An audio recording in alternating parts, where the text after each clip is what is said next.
내가 너희를 생각할 때마다 나의 하나님께 감사하며 간구할 때마다 너희 무리를 위하여 기쁨으로 항상 간구함은 너희가 첫날부터 이제까지 복음을 위한 일에 참여하고 있기 때문이라. 너희 안에서 착한 일을 시작하신 이가 그리스도 예수의 날까지 이루실 줄을 우리는 확신하노라. 내가 너희 무리를 위하여 이와 같이 생각하는 것이 마땅하니 이는 너희가 내 마음에 있음이며 나의 매임과 복음을 변명함과 확정함에 너희가 다 나와 함께 은혜에 참여한 자가 됨이라. 내가 예수 그리스도의 심장으로 너희 무리를 얼마나 사모하는지 하나님이 내 증인이시니라.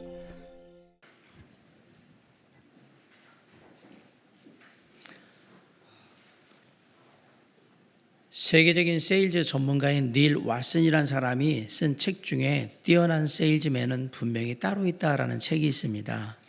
그 내용 중에 뭐가 나오냐면 사람이 보통 죽을 때가 되면 많은 후회를 하는데 가장 후회하는 게 뭘까?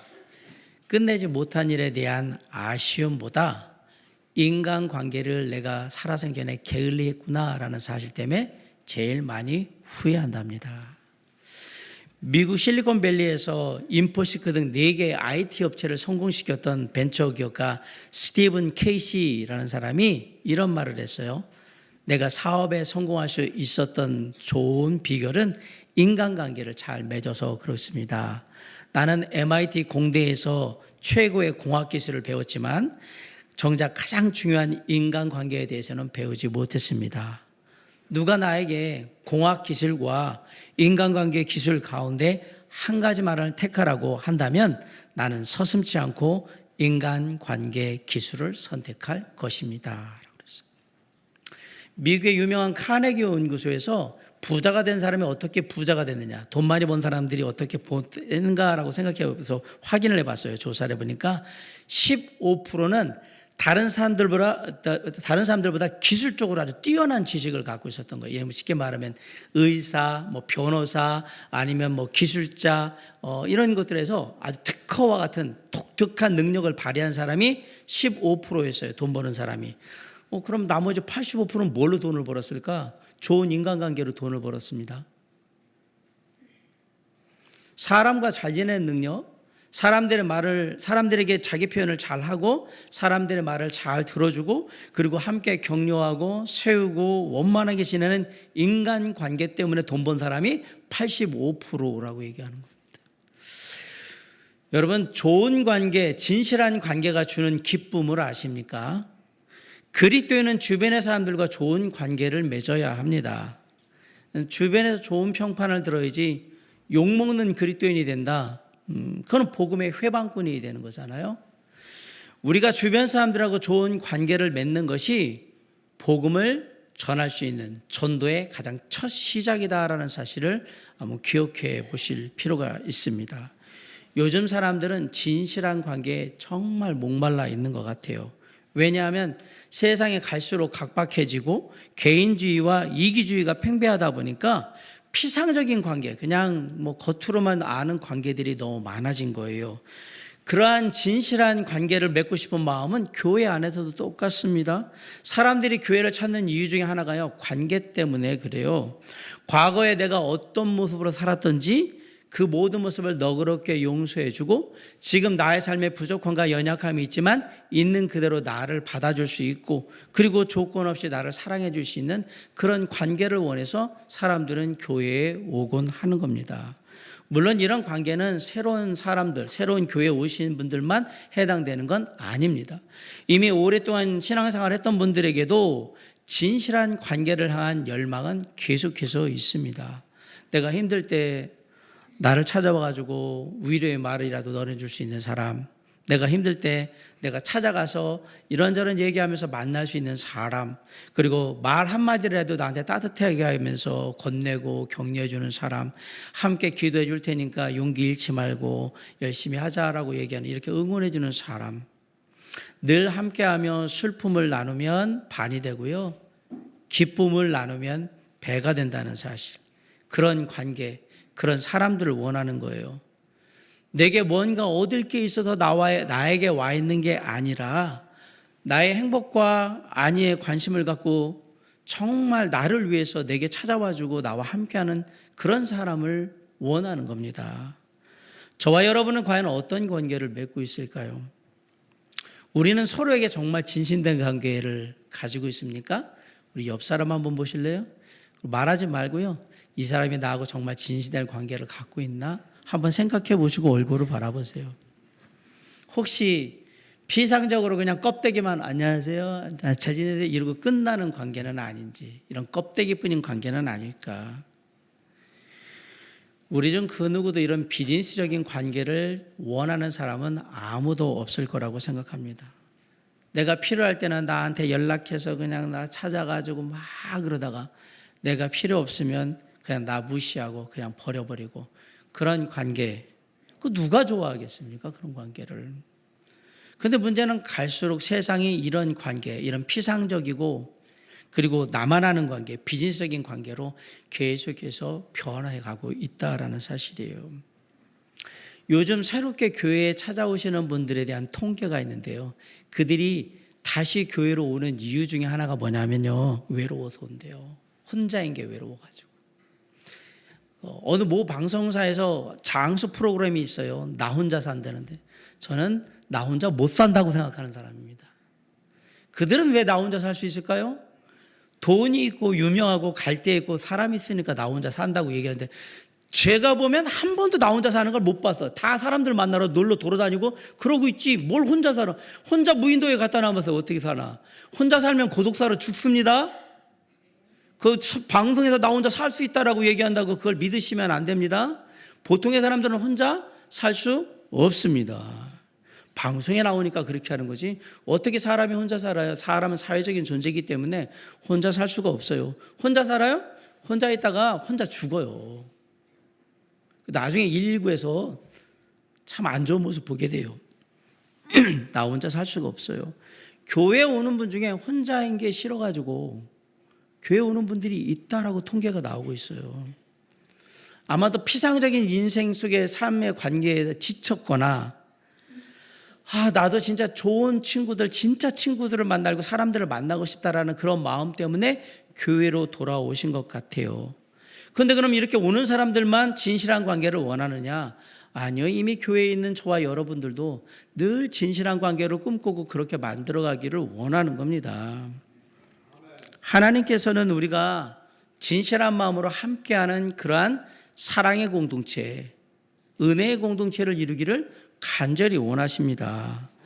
아무런 대가 없이 사랑할 줄도 알고, 잘못한 것 있으면 너그럽게 용서할 줄도 알고, 서로 다르다는 것을 틀리다고 생각하지 않고 용납하고 포용할 줄 아는 그러한 공동체를 이루기를 원하신다라는 얘기입니다. 주님이 그런 마음으로 우리를 바라보신다면 우리는 과연 어떻게 서로를 향해 나아가야 할까?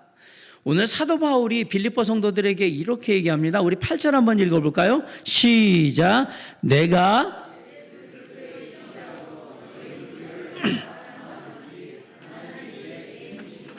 네. 오늘 8절 말씀은 빌립보 교회를 향한 사도 바울의 사랑의 고백입니다. 프로포즈 같은 거예요. 8절에 나오는 심장이라는 단어를 한번 생각해 보셔야 돼요. 이게 헬라어로 스플랑크논이라는 단어예요. 스플랑크논이 뭐냐? 우리 몸속에 있는 장기, 창자를 말해요. 창자. 그게 스플랑크논이에요. 그럼 왜 이런 단어를 썼을까?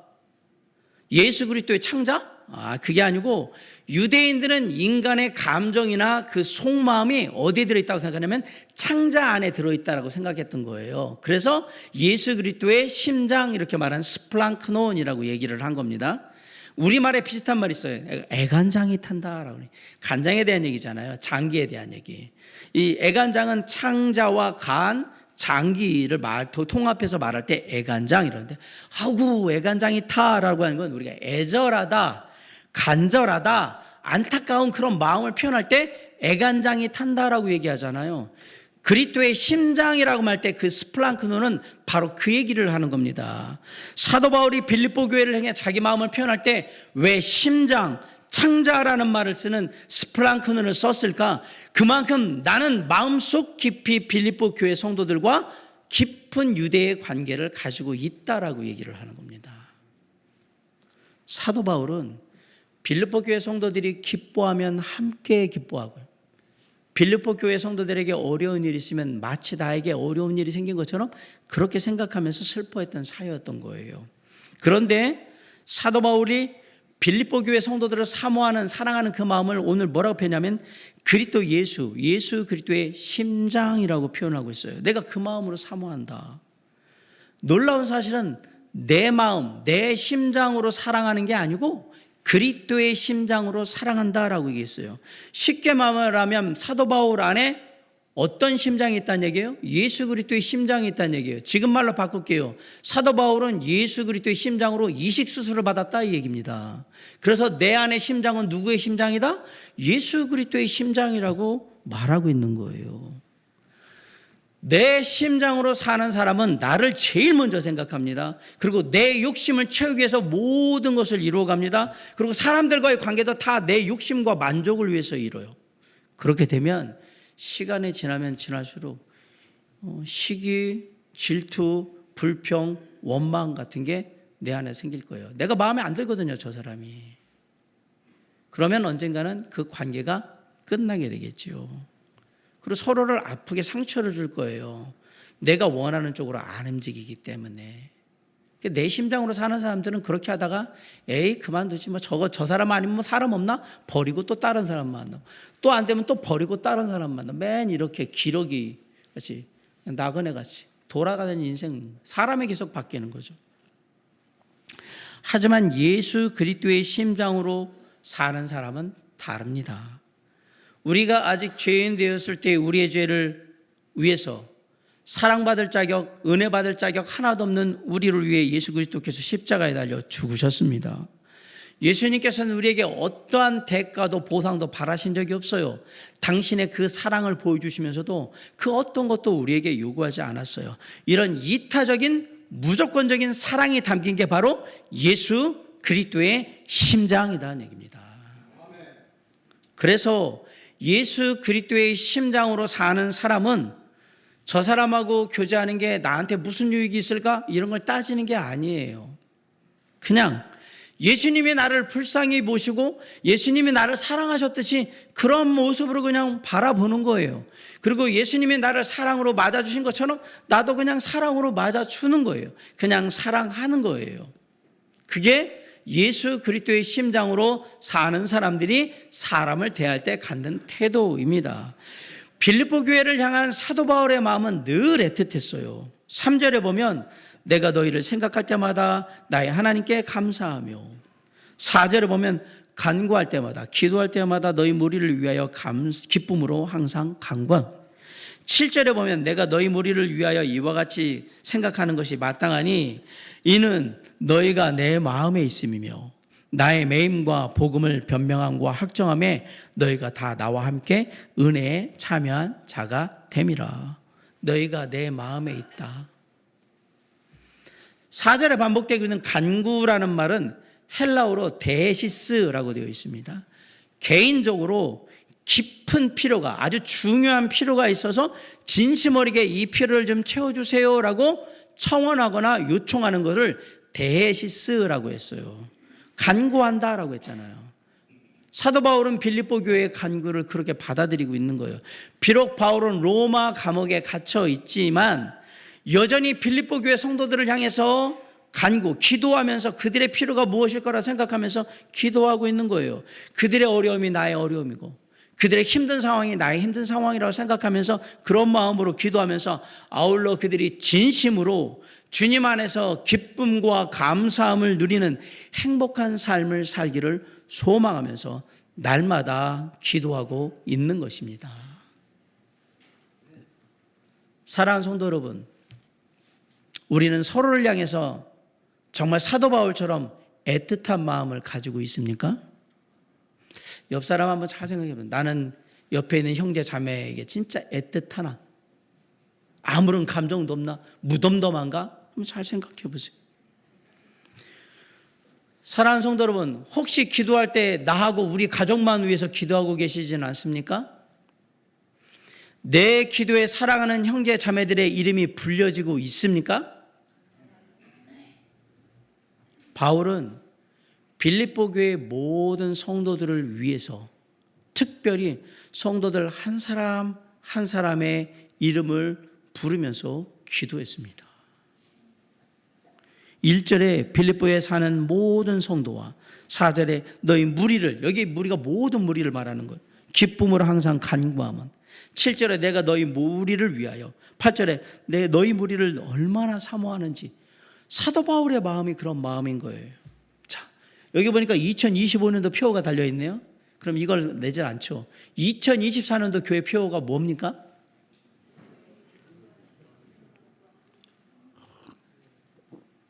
기도로 삶을 이끄는 애. 삶을 이끄는 기도의 능력을 회복해서 한번 살아봅시다라는 게 올 한 해 동안 우리의 표였어요. 그래서 교회에서 개인 기도 수첩을 다 넣어드렸어요. 이름까지 새겨가지고. 교회와 성도들을 위해서, 그리고 개인적으로 기도 부탁하는 사람들의 그 특별한 기도 제목들 하나하나를 기억하면서 우리 함께 기도합시다라는 말로 다 나눠드렸어요. 어떤 분은 나눠드린 그대로 하얀 분들이 있을 겁니다. 어떤 분들은 거기에다 계속해서 뭔가를 쓰면서 그들의 기도 제목을 생각하면서 그렇게 기도한 사람도 있을 겁니다. 물론 어떤 분들은 거기에 적진 않았지만 자기가 알고 있는 기도 제목들을 가지고 기도하는 사람들이 있었을 거예요. 자, 이제 2014년이 뭐 얼마 안 남았네. 한 20일 남았네요. 그럼 이제 끝나면 개인 기도 수첩 어떻게 해야 돼요? 버려야죠. 그렇죠? 2024년이 끝나는 것과 기도하는 것과 무슨 상관이 있습니까? 우리의 개인 기도 수첩은 2024년에도 2025년에도 2026년에도 계속해서 우리는 서로를 위해서 교회와 사랑하는 형제 자매들을 위해서 기도해야 할 줄 믿습니다. 우리의 기도는 계속될 거예요. 사도 바울은 그렇게 했던 거예요.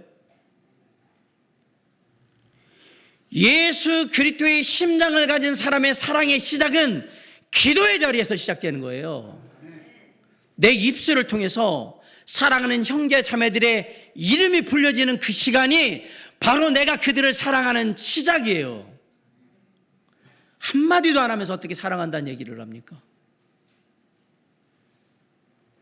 우리가 그렇게 기도할 때에, 서로의 이름을 부르면서 간절히 기도할 때에 주 예수 그리스도의 은혜와 평강이 그 사람에게 임할 줄 믿습니다. 그렇게 해야죠. 그렇게 하는 교회를 누가 안 다니고 싶겠어요? 생각을 해보세요. 안 다녔다가도 그 교회 오고 싶지.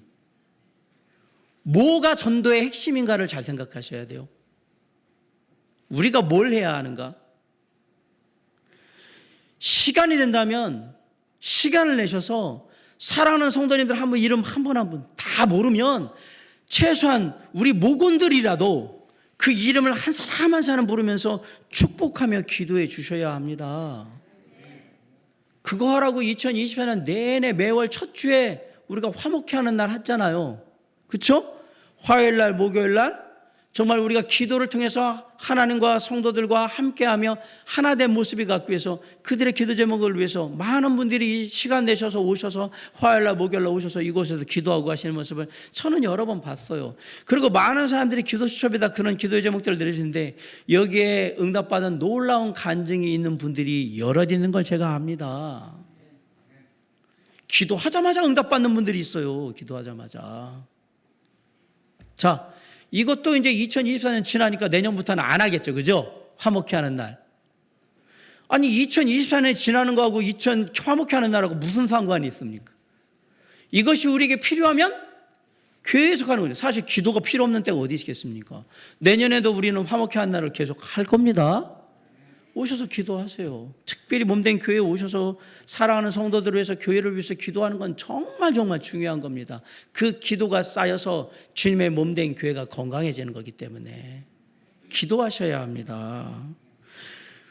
저와 여러분의 입술을 통해서 주님의 몸된 교회와 사랑하는 성도들의 이름이 불리면서 그리고 꼭 기도가 필요한 사람들의 이름이 불리면서 그 기도 제목이 함께 하나님께 드려져야 되는 겁니다.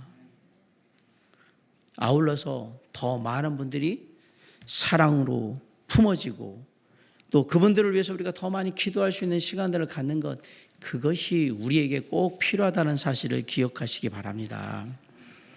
사실 관계는요, 상호작용이에요. 쉽게 말하면 기브 앤 테이크라는 얘기예요. 한쪽만 일방적으로 짝사랑하는 관계는 오래 가지는 못합니다. 맨날 나만 주고 저쪽은 맨날 받기만 해. 그 관계가 어떻게 오래 갈 수 있겠습니까? 아마도 머지않아서는 에이 저러니까 나중에 나 다시는 같이 하지 말아야지 이러고 끝날 가능성이 아주 높습니다. 내가 받은 것이 있으면 나는 누군가에게 줄 줄 알아야죠. 그래야 서로 받고 주고받는 것들이 계속, 그것이 꼭 물질이 아니더라도 서로 마음을 주고받고 시간을 써서 서로 함께하고 또 때로는 수고해주고 이게 왔다 갔다 하면 그 관계는 지속적으로 오래 갈 가능성이 높은 거죠. 사도 바울과 빌립보 교회 성도들의 관계는 그런 관계였다라는 사실입니다. 바울은 빌립보 교회 성도들을 생각하면서 매일 기도했어요. 그러자 빌립보 교회 성도들은 똑같이 바울의 복음 사역을 위해서 기도하면서 뭐 했어요? 사랑의 헌금을 모아서 지금 가져왔잖아요. 5절에 보세요. 한번 읽어볼까요? 시작. 너희가 언제부터? 첫날부터 언제까지? 이제까지, 지금까지 너희가 항상 나와 함께 했다라고 사도 바울이 얘기하잖아요. 누구에게? 빌립보 교회 성도들에게. 빌립보 교회 성도들과 사도 바울은 진심으로 서로를 사랑하는 관계였습니다.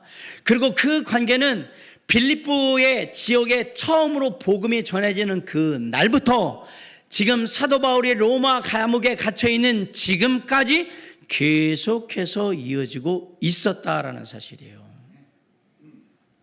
참 대단한 것 같아요.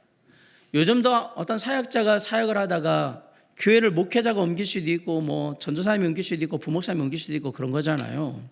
근데 대부분의 경우 목회자가 만약에 사역을 옮긴다? 그럼 성도들의 교제나 관계가 어느 시간이 지나면 다 끊어져요. 서로 연락도 안 하고 왕래도 안 하고 경조사도 안 알려주고 막 그렇게 돼요. 걱정하지 마세요. 저는 제천에 있는 성도들하고 연락하고 있고요. 경조사 가고 다 해요. 그런데 목회자가 다른 지역으로 갔으면 사역지가 갔음에도 불구하고 계속해서 서로 연락하는 경우가 있어요. 그 연락도 해요. 가끔 잘 지내시냐고도 하고 그리고 왕래도 하고 특별히 경조사 때는 항상 같이 왔다 갔다 하기도 하고. 그럼 이런 차이는 왜 벌어지는가? 왜 연락이 안 되고 왜 연락이 되고 그럴까? 차이가 뭘까요? 그는 그곳에 함께 할 때 서로가 진실로 서로를 사랑하는 관계였기 때문에 관계가 오래 가는 겁니다. 진실한 관계였으니까 오래 가는 거예요. 사도 바울과 빌립보 교회는 여전히 함께하고 있어요. 사도 바울의 사역지는 빌립보가 아니에요. 이미 떠났어요. 그리고 이제 로마에 와 있어요. 그래도 계속해서 이어지고 있어요. 이유가 뭘까? 서로가 정말로 서로를 사랑하는 함께하는 진실한 관계이기 때문에 그렇습니다. 그러니까 사역지를 옮겨갔음에도 불구하고 끝까지 함께 기도해주고 물질로 후원해주고 그러더니 이제 여기 봐요. 오네시보로를 보내가지고 뭐예요? 사랑연금 보내면서 우리가 지금 갇혀있는 모습 아니까 힘내시라고 기도하고 있고 그리고 오네시보로는 거기서 사도 바울을 돌보고 있고 그렇게 하잖아요. 그런 빌립보 교회 성도들을 향해서 내가 날마다 기도하며 그들의 마음과 함께하는 것은 당연한 일이고 마땅한 일이라고 사도 바울이 얘기합니다. 7절 한번 읽어볼까요? 자, 시작. 내가 너희 무리를 위하여 이같이 생각하는 것이 마땅하니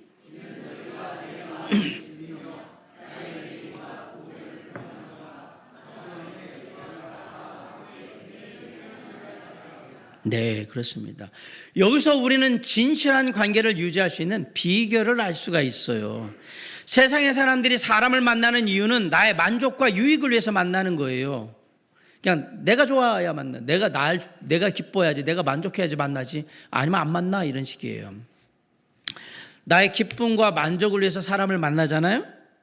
그러면서 이제 내가 필요하니까 사람한테 돈을 쓰고 시간을 내서 만나고 뭐 이렇게 수고해주고 그러는 거예요. 그러다가 이 사람 별로야, 나한테 별로 필요가 없어. 그럼 어떻게 해요? 관계를 서서히 멀리하거나 이제 손절, 완전히 단절을 시켜버리죠. 그런데 사도 바울과 빌립보 교회 성도들은 만나는 목적 자체가 달랐어요. 이 관계의 목적이. 이들의 관계의 목적은 예수 그리스도의 은혜의 복음을 전파하고 하나님의 나라를 확장하는데 함께하는 게 목적인 거예요. 주님을 섬기고 주님의 몸된 교회를 건강하게 세우고 성도들을 진심으로 사랑하고 잃어버린 영혼들에게 복음을 전하는 일, 그게 바울과 빌립보 교회 성도들이 늘 함께하는 진실한 관계의 목적이었던 겁니다. 이런 목적이 그들의 관계를 더 진실하게 만들어주고요, 이런 관계 속에서 서로가 기뻐하며 감사하고 늘 사랑으로 충만해 있었던 겁니다. 그러면 교회 안에서 우리가 만나는 목적은 그럼 과연 뭡니까? 단순히 그냥 즐겁게 교제하기 위해서 만나는 거냐? 물론 그렇게 교제하는 목적도 있습니다. 그러나 우리가 함께 예배와 찬양과 기도와 모든 것으로 함께하는 이유는 우리가 함께 우리 주 예수 그리스도를 섬기고 우리 주님을 예배하고 주님의 몸된 교회를 아름답게 세워가며 이 교회를 통해서 하나님의 놀라운 일을 이루고 복음을 전하는 일에 우리가 함께하자, 마음을 합하자, 우리가 서로 돕자, 그런 관계 속에서 우리의 만남이 이루어져 있다라는 사실이에요. 그래야 교회 안에서 이루어지는 관계 속에 세상적인 시기와 질투와 분노와 이 욕심, 이런 것들이 사라질 수 있는 거예요. 우리가 세상적인 목적을 위해서 만난 것이 아니라 하나님의 원하심을 따라서 만난 관계이기 때문에 우리의 관계에는 세상적인 것이 끼어들면 안 된다라고 얘기를 하는 겁니다. 그래야 서로 영적으로 유익하고 은혜로운 방향으로 갈 수 있는 거니까. 오늘날 우리가 사는 세상은 상대방의 이용 가치가 없으면 그냥 버려버리는 거죠. 가치가 있을 때는 만나고 없으면 그냥 헌신짝 버리듯이 버려버리고, 이게 지금 세상의 모습이잖아요. 필요 없는데 돈 주면서 직장에서 붙들고 있을까요? 어느 정신 나간 회사 차장이 그런 짓을 할까요? 필요 없는데 왜 내 돈 써서 밥 사주고 커피 사주고 할까요? 나하고 아무 필요도 없는 사람인데. 세상에 어느 정신 나간 사람이 그런데 돈을 쓰고 시간을 씁니까? 세상은 그런 곳입니다. 근데 필요하잖아요? 내게 뭔가 필요가 있잖아요? 그러면 아주 뜨겁게 교제합니다. 내 안에 있는 거 다 내줄 거지. 간 쓸게 다 내줄 거 가지고, 우리는 가족이야, 우리 형제잖아, 우리 맞지, 친구지, 막 이러면서 막 해요. 그러나 필요가 없어지는 그 순간에 전혀 처음 만난 사람이, 누구세요? 저를 아세요? 이게 세상이에요.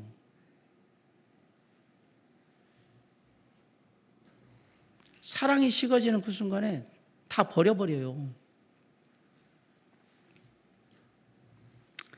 이런 관계는 누구도 원하지 않는 관계고요, 주님도 기뻐하지 않습니다. 좋은 일이 있을 때나 힘든 일이 있을 때나 언제나 곁에서 한결같이 사랑해주고 위로해주고 격려해줄 수 있는 그러한 관계를 함께 만들어갈 수 있기를 바랍니다. 빌립보 교회 성도들은요, 로마에 지금 바울이 감옥에 갇혀 있어요. 죄수잖아요. 이제 끝났잖아요. 더 이상 뭐 어떻게 해봐야 되지도 않고 이제 마음 끊자, 이제 감옥에 잡혀가지고 이제 끝날 일만 남았어. 빌립보 교회 성도들은 그러지 않았어요. 감옥에 갇혀 있는 죄수 신분인 사도 바울을 위해서 기도했고요. 얼마나 힘드실까, 필요는 얼마나 많으실까. 그럼 헌금 모아가지고 오네시모로 제가 에바브로디도를 보내잖아요. 그래서 돌봐주라고 계속해서 있어요. 에바브로디도가 바울 선생님 잘 살펴드리라고. 그러니까 바울이 더 기도할 수밖에 없는 거예요. 로마서 12장 15절에 보면 즐거워하는 자들과 함께 즐거워하고 우는 자들과 함께 울라라고 했습니다. 내가 힘들 때 내 곁에서 나와 함께 울어줄 사람이 과연 누구일까요? 내가 기쁠 때 곁에서 진짜 좋다, 진짜 축하한다, 진짜 잘됐다라고 진심 어리게 함께 해줄 사람이 과연 누굴까요? 잘 생각해 보세요. 그런 사람이 옆에 있습니까? 내가 힘들 때 나와 함께 울어줄 사람, 내가 정말 기쁜 일이 있을 때 정말 진심으로 축하해 주면서 나와 함께 할 사람, 아무런 사심 없이 정말로 진심 어린 축하해 줄 수 있는 사람 옆에 있습니까? 잘 생각해 보세요. 없어요? 애매모호해요? 옆 사람 한번 보세요. 이 사람이 나 슬플 때 같이 할래나? 기쁠 때 진짜 나를 진심으로 축하해 줄까? 말하지 말고 그냥 딱 눈만 쳐다보세요. 얼굴만 이렇게. 사랑하는 성도 여러분, 잘 들으세요. 진실한 관계는 만들어가는 겁니다. 하늘에서 감 떨어지고 뚝 떨어지는 게 아닙니다. 감도요, 다 꽃피고 열매 맺히고 이렇게 해서 이렇게 시간이 나서 만들어지는 거지 그냥 생겨서 떨어지는 게 아니에요. 다시 말해서 내가 섬기고 내 시간과 물질과 수고를 들여서 함께하고 삶을 나누고 사랑하는 마음을 보일 때 그때 진실한 관계가 서로 이어지기 시작하는 거예요. 사도 바울과 빌립보 교회 성도들은 서로를 위해서 정말 진심 어린 마음으로 진실로 서로 헌신했기 때문에 그런 관계를 이룰 수 있었던 거예요. 바울은 빌립보 교회를 위해서 자신의 삶을 다 쏟아 부었습니다. 그리고 빌립보 교회는 바울을 위해서 끊임없이 기도하며 또한 사랑의 헌금을 물질을 통해서 마음을 나눠줍니다. 진짜 아름다운 모습이에요. 야, 우리도 그렇게 해야지. 우리도 서로 진실한 모습으로 함께 해야지 라고 생각하며 하려고 하는데 말처럼 쉽지가 않습니다. 그거 알아요. 한번 잘해보자. 우리 정말 좋은 관계 만들어보자. 이렇게 얘기하고 하려고 하는데 그게 쉽지 않다는 거 금방 알게 될 거예요. 왜 그럴까요? 여러분, 한번 제가 빌립보 교회 성도들은 다 사도 바울을 좋아했을까요? 그럼 거꾸로 물어볼게요. 여러분 성도님 다 저를 좋아하십니까? 저는 안 믿습니다, 그거. 이 안에는 저를 싫어하는 분들이 있다. 뭐 다는 아니어도 어떤 부분에 대해서 싫어하는 부분이 있다라고 생각을 합니다. 이를테면 사도 바울의 사역 스타일이 싫은 것처럼 박 목사님 사역 스타일이 나는 싫은데 하는 사람이 있을 수도 있어요. 그리고 사도 바울의 겉모습처럼 목사님 왜 저러고 다녀? 이렇게 하는 겉모습이 싫을 수도 있고, 목사님은 왜 성격이 왜 저래? 라고 성격을 싫어할 수도 있고, 목사님은 꼭 말하는 게 왜 저런 식으로 말을 해? 말투가 싫을 수도 있어요. 다 좋아할 수 없어요. 예수님도 사람들한테 배척받는데 제가 뭐라고 여러분 모두의 사랑을 다 받는 만인의 연인이 될 거라고 저는 꿈에도 그런 생각이 없습니다. 여기에 저를 싫어하는 분이 분명히 있다라는 거 압니다. 다는 아니지만 이게 알게 되면 어느 순간에 이 사람은 나하고 안 맞는구나라고 생각하는 분들이, 이런 부분에 대해서는 안 맞는다고 생각하는 분들이 분명히 있을 거예요. 사람은 만남을 지속하다 보면 반드시 그 지점에 가게 돼요. 함께 해야 될까? 야, 이거 안 맞는데 가야 되나 말아야 되나, 더 갈 수 있을래나 말거나, 이게 딱 걸리잖아요. 일본의 유명한 여류 소설가 미우라 아야코라는 분이 있습니다. 그분이 쓴 소설 중에 빙점이라는 아주 유명한 소설이 있어요. 빙점. 그럼 어느 점이에요? 어느 점? 이 빙점이 뭘 얘기하냐면 사람이 처음에 만날 때는 좋은 것만 보여요. 잘 모르니까. 이렇게 이게 좋고, 이 사람 이렇구나, 막 이렇게 좋아요. 근데 시간이 지나고 조금씩 시간을 갖고 깊이 알다 보니까 이 사람이 이러네. 나하고 다르네. 이걸 이런 식으로는 기분 안 좋은데 이러면서 이제 시간은 사랑이 식어지면서 어느 순간에 더 이상 만나야 될까 말까를 고민하는 그 시점이 빙점입니다. 내가 계속 만나야 되나? 아니면 여기서 끝내야 되는가? 모든 사람과의 만남 속에는 이 빙점이 반드시 있는, 누군가는 이 빙점에 그 얼음을 녹여서 다시 뭔가로 녹여서 관계를 회복하고요. 어떤 사람은 꽁꽁 얼어서 이제 시베리아 동토가 되는 거죠. 그럼 그거는 끝나는 관계가 되는 거예요. 너는 이제 끝이야. 너는 나한테 더 이상 필요 없어. 그러게 헌신처럼 버리든지, 아니야, 다시 이 관계를 따뜻한 사랑으로 격려와 위로로 한번 회복해 봐야 돼 라고 하든지 어떤 결정이 내려지는 순간이 와요. 보통 사람들은 그렇게 해요. 그런데 하나님이 원하시는 관계는 그런 관계가 아닙니다.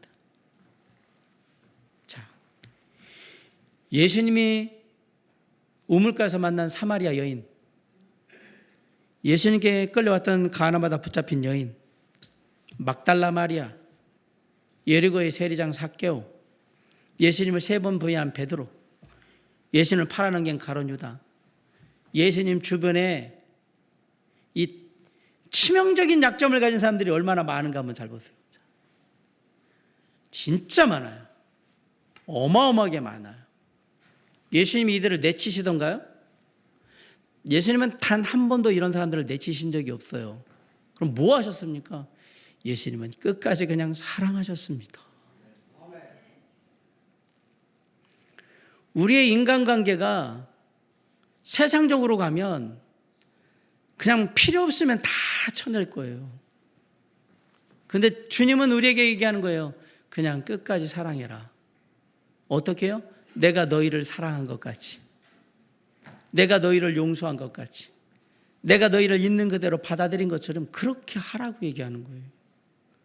너는 사랑받을 만한 자격이 있어서 나의 사랑을 받은 줄 아니? 너는 용서받을 만한 자격이 있어서 내가 너를 용서해 준 줄 아니? 너는 내가 끝까지 할 만큼 네가 대단해가지고 내가 함께 해주는 줄 아니? 아니란 말이에요. 그냥 은혜로 사랑해 주는 겁니다. 근데 그렇게 사람을 내가 주님의 마음으로, 오늘 말씀은 예수 그리스도의 심장으로 끝까지 사랑하겠습니다 라고 만나면 놀랍게도 어느 순간부터 진실한 관계 속에서 사랑과 기쁨과 감사함이 서로 왔다 갔다 하는 그런 관계가 될 거라는 사실입니다. 어느 순간부터 보면, 서로 바라보면 그냥 이렇게 그냥 미소 지으면서 흐뭇한 그런 관계가 될 것입니다. 옆 사람 보세요. 흐뭇하십니까? 혹시 얼굴 확 돌리시는 거 아닙니까? 예, 흐뭇하면 그렇게 우리 자매들 다시 손 콕 잡아주면서 사랑하고 고맙다 이렇게 흐뭇하잖아요. 아멘? 여러분, 이게 하나가 이번 한 주간을 살아가는 힘이에요. 누군가 나를 바라보면서 미소 지으면서 힘을 주는 그 하나가 내가 이 땅을 살아가는 힘이에요. 이거 없어서 죽는 거예요. 교회는 그런 관계를 이루라고 얘기하는 겁니다. 사도 바울이 빌립보 교회 성도들을 생각할 때는 항상 그런 거예요. 빌립보 교회 성도들 그러면 그냥 미소가 지어지면서 기쁘고 감사했던 거예요. 그래서 3절에 뭐라고 해요? 내가 너희를 생각할 때마다 나의 하나님께 감사하며, 4절에 간구할 때마다 너희 무리를 위하여 기쁨으로 항상 간구함은, 기쁨으로 간구한다는 얘기는 너희들을 생각할 때 내가 정말 기뻐, 내 마음에 그냥 기쁨이 충만해가지고 하나님 그러고 막 그 기쁜 마음에 기도해주고 있다라는 얘기예요.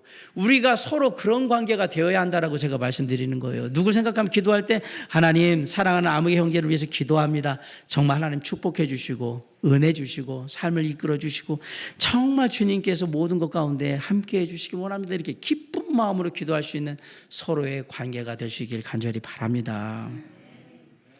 빌립보 교회 성도들은 끝까지 바울을 위해서 기도합니다. 복음 전하는 일에 쓰임받는 우리 바울 선생님을 위해서 우리가 잊지 않고 기도하고 그 필요를 채우고, 빌립보 교회가 큰 교회도 아니거든요. 우리가 함께하리라 애를 쓰는 거예요. 바울은 그 사실을 너무나도 잘 알고 있기 때문에 날마다 그들의 이름을 한 사람 한 사람 부르면서 간절히 하나님의 은혜와 평강이 그들에게 임하기를 기도하고 있었던 겁니다. 놀랍죠. 그럼 이 관계를, 역시 바울 선생님은 인격이 뛰어난 분이죠. 빌립보 교회 성도들은 아주 성격이 좋았나 봐. 그러니까 이런 진실한 관계를 맺었겠지. 아니에요. 이 모든 일을 이루신 분은 하나님이시라고 얘기하는 거예요. 우리 6절 한번 읽습니다. 시작. 너희 안에서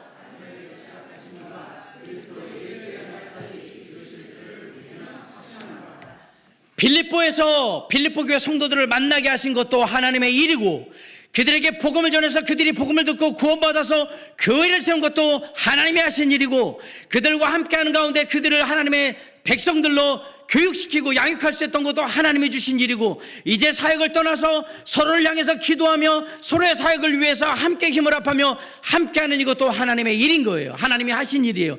비록 지금 로마의 감옥에 갇혀 있지만 사도 바울을 생각하면서 빌립보 교회의 성도들이 마음을 모아서 기도하는 것, 이 모든 것이 다 하나님의 역사심이라고 말씀하고 있는 겁니다. 내가 성격이 좋아서 인품이 좋아서 이런 일을 하는 게 아니라고 얘기하는 겁니다. 주님이 계시기에 이 관계가 이루어졌다라는 얘기입니다. 바꿔 얘기합니다. 진실한 관계는 주님 안에서만 이루어지는 겁니다. 아무 대가도 바라지 않고 아무것도 원하지 않고 늘 똑같은 마음을, 한결같은 마음을 사랑하고 은혜를 볼 수 있는 것, 그는 예수 그리스도의 심장이 아니면 안 된다라고 얘기하는 거예요. 사랑하는 성도 여러분, 빌립보 교회가 지금 로마 감옥에 갇혀있는 사도 바울로 해서 하는 일들, 사실 뭐 큰 틀에서 보면 아무것도 아니에요. 로마에 지금 핍박받고 있고 잡혀있고 뭐 재판을 해서 뭐 할 수 있는 것도 아니고 아무것도 아니에요. 그런데 이게 사도 바울에게는 얼마나 큰 위로가 되고 격려가 되는지, 그리고 내가 다시 힘내서 비록 내가 갇혀있지만 복음을 전하는데 내가 최선을 다하리라, 장차 위대한 하나님의 일을 이루기 위해서 같이 협력하는 거잖아요. 그리고 마침내 이 로마 감옥을 시작으로 해서 세계 복음화가 이루어지기 시작하는 거예요. 하나님이 사도 바울과 빌립보 교회 성도들 간의 진실한 관계를 통해서 하나님의 일을 시작하셨고요, 그 모든 일을 이끄셨고요, 하나님이 도우셨고요, 책임지셨던 거예요. 우리 안에 착한 일을 시작하신 하나님이, 그분은 항상 우리 편이고 우리를 도우십니다. 시편 118편 7절에 여호와께서 내 편이 되사 나를 돕는 자 중에 계신다라고 그랬어요. 자, 누구 안에 계신다고 그랬어요? 나를 돕는 자 중에 하나님이 계신대요. 자, 나와 진실한 관계를 맺게 해주신 그것은 누가 하신 일이에요? 하나님이 하신 일이에요. 저 사람이 하는 일이 아니라 하나님이 저 사람 안에 역사하셔서 나에게 사랑으로, 은혜로, 기쁨과 감사와 위로 이런 거로 함께하게 해주신 거예요. 그래서 좋은 사람을 만나거든 주님 감사합니다, 좋은 만남을 이루게 해주신 주님의 은혜에 정말 감사합니다 라고 우리가 감사의 기도를 드릴 줄 알아야 합니다. 사랑하는 성도 여러분, 이제 말씀을 마치려고 합니다. 주 안에서 사랑하는 귀한 형제자매들과 진실한 관계 속에서 함께 할 수 있도록 이 기회를 허락해 주신 주님께 그 은혜에 정말 감사드립니다. 허물과 연약함 투성임에도 불구하고 누구보다 잘 이해해 주시고 사랑해 주시고 섬겨 주시는 우리 도림성서침례교회 성도님들이 있기에 저는 정말 행복합니다. 같은 믿음을 가지고 함께 기도하고 격려하며 위로해 주는 지체들이 있어서 정말 기쁩니다. 우리 옆 사람 봐봅시다. 지난주에 했던 거 한 번 더 하게요.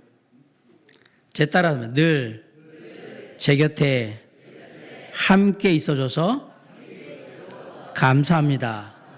여기 하나 더 합니다. 당신이 함께 해줘서 정말 행복합니다. 행복합니까? 네.